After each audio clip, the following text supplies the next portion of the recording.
दोस्तों नमस्कार। उत्तर प्रदेश विधानसभा चुनाव 2027 और मुरादाबाद मंडल। आज के इस वीडियो में हम आपको मुरादाबाद मंडल के 5 जिले मुरादाबाद, रामपुर, संभल, अमरोहा और बिजनौर की कुल 27 विधानसभा सीटों के समीकरण को समझने और समझाने की कोशिश करेंगे। देखिए, एक तो यह बात बहुत साफ है कि मुरादाबाद, रामपुर, संभल, अमरोहा, बिजनौर ये सभी मुस्लिम बाहुल्य सीटें हैं, समाजवादी पार्टी का गढ़ हैं। और पिछले विधानसभा चुनाव को देखें या हाल के लोकसभा चुनाव को देखें तो जो पलड़ा भारी रहा वो अखिलेश यादव का रहा। 6 लोकसभा सीटें हैं इन इलाकों में। 2014 में हुए लोकसभा चुनाव में बीजेपी ने शानदार प्रदर्शन किया था और मोदी की आंधी में मुरादाबाद मंडल की सभी 6 की 6 सीटों पर कमल खिला। लेकिन 2019 के लोकसभा चुनाव में तस्वीर बदल गई। इस चुनाव में बीजेपी का सूपड़ा साफ हो गया और सपा बसपा गठबंधन ने मंडल की सभी 6 सीटों पर जीत दर्ज कर ली थी। आपको अच्छे तरीके से याद होगा, तब समाजवादी पार्टी और बहुजन समाज पार्टी ने गठबंधन किया था।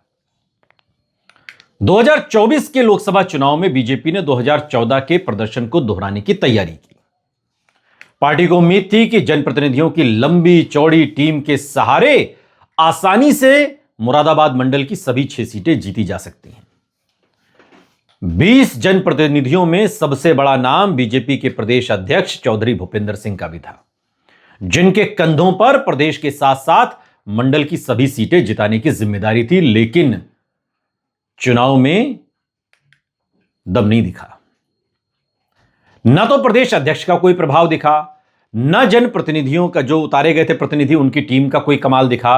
नतीजतन पार्टी मंडल में सिर्फ अमरोहा लोकसभा सीट जीत पाई, जबकि बीजेपी 5 सीटों पर चुनाव लड़ी थी। यह तो मोटा मोटा आंकड़ा है। अब विधानसभा सीटों पर आइए। 27 विधानसभा सीटें इस मुरादाबाद मंडल में आती हैं और इन 27 विधानसभा सीटों में समाजवादी पार्टी का अच्छा खासा असर है। समाजवादी पार्टी लगातार इन इलाकों में काम भी कर रही है और चूंकि मुस्लिम बाहुल्य सीटें हैं इसलिए जीत आसानी से मिल जाती है। लेकिन सवाल यह है कि अब जो असदुद्दीन ओवैसी का फैक्टर उत्तर प्रदेश की राजनीति में दिखाई देने लगा है, इसका असर क्या होने वाला है।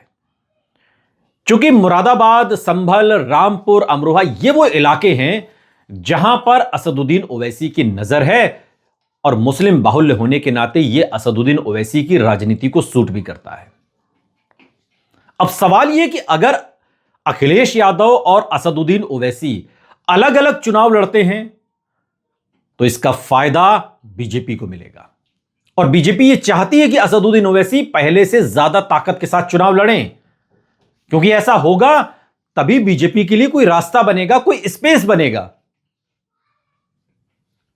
और अगर ऐसा नहीं होता है, अगर अखिलेश यादव और असदुद्दीन ओवैसी मिलकर चुनाव लड़ते हैं विधानसभा का, तो आप तय मानिए कि उत्तर प्रदेश का मुसलमान, मुरादाबाद मंडल का मुसलमान अखिलेश यादव और असदुद्दीन ओवैसी के साथ खड़ा होगा। असदुद्दीन ओवैसी सीटें जीत लेंगे इन इलाकों से, यह पूरे दावे के साथ कोई नहीं कह सकता। लेकिन असदुद्दीन ओवैसी समाजवादी पार्टी को कई सीटों पर हरा सकते हैं, यह बात पूरे भरोसे के साथ कही जा सकती है, क्योंकि इसमें मायावती को नहीं भूलना चाहिए। मुरादाबाद मंडल मायावती के भी प्रभाव वाला क्षेत्र कहा जाता है, क्योंकि मायावती के साथ भी मुसलमानों का एक वर्ग मुसलमानों का मायावती के साथ भी है। और अगर मायावती मुस्लिम कैंडिडेट देती हैं तो आप यकीन मानिए कि सपा का मुस्लिम कैंडिडेट, मायावती का मुस्लिम कैंडिडेट, असदुद्दीन ओवैसी का मुस्लिम कैंडिडेट, तो सीधा फायदा बीजेपी को है।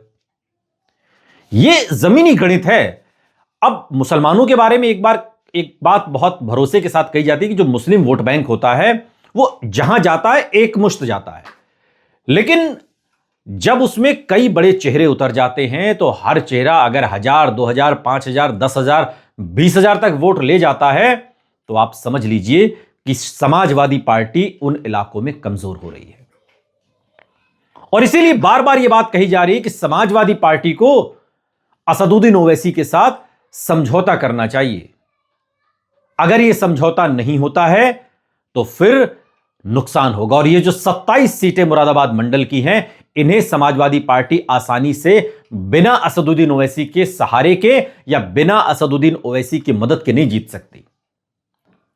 ऐसा इसलिए क्योंकि असदुद्दीन ओवैसी अगर मुसलमानों के बीच में जाकर पैठ बना रहे हैं तो वो समाजवादी पार्टी का ही तो वोट काटेंगे ना। इसमें क्या मैथमेटिक्स है जो नहीं समझ में आ रहा। भाई ओवैसी ब्राह्मणों के तो वोट नहीं काटेंगे ना, ठाकुरों के वोट तो नहीं काटेंगे, बाकी किसी समाज के वोट तो नहीं काटेंगे, मुसलमानों के वोट काटेंगे, और वो मुसलमान जो समाजवादी पार्टी के साथ हैं। इसलिए इस गणित को समझने के लिए आपको इन 27 विधानसभा सीटों को बहुत अच्छे से इसका अवलोकन करना चाहिए, और आगे तो हम आपको सीटवार भी बताएंगे। इस वीडियो में तो हमने यह आपको समझाने की कोशिश की है कि बीजेपी इन इलाकों में जीत कैसे सकती है।